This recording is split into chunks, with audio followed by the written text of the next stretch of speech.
आज स्पेशल गोटा भिंडी आलू मसला चलते स्टार्ट करवा। हेलो गाइस नमस्कार जय Jagannath welcome back to my new channel Gayatri Lifestyle. जदि मो वीडियो भल लगे लाइक शेयर एंड सब्सक्राइब करने को जमा भूलें। चलते आज वीडियो स्टार्ट करवा। देखो प्रथम मु भेंडी गोटा भेंडी को नहीं से मझे टी स्लाइड कट लगे देती जहाँ द्वारा मसला भितर को जावाक हम। देखो कड़ाई में तेल नहीं भलसे फ्राए कर देती।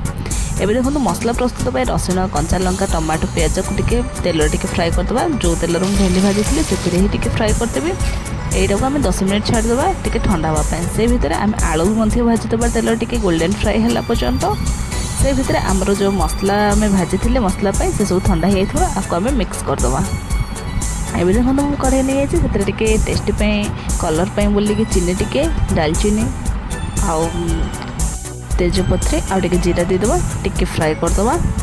टिके फुटवा पर्यंत छाड़देवे। देन से भितर आम प्याज काटी रखिए प्याज को देदेवे। प्याज टिके गोल्डन फ्राए है भितर आम जो मसला ग्राइंडिंग कर रखिए से सब को देदेवा। मसला को भलसे कषिदेवा। से भितर आम देख शुकुला मसला को मिसेकी आम गोटे सिक्रेट मसला स्टार्ट करवा। देखो मुझे कौन कौन मिसुचे आपण तरकार क्वांटिटी अनुसार सब मसला देदेवे। से आम टे पानी देके भलसे टे मिक्स करके रखिदेवा। आम जो मसला कसुले से देदेवा। एमती मसला को देले ना टेस्टीटा आउ टे अधिक लगे और बहुत भल लगे कलर भी बहुत बढ़िया आसे। से आम लुण भी स्वाद अनुसार देदेले।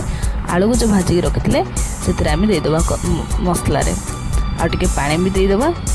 पानी की टे फुटवा पर्यंत छाड़देवे। देखो तो मसला आमर भी फुटीगला। आम जो भाजी रखी भेंडी को देदेवा।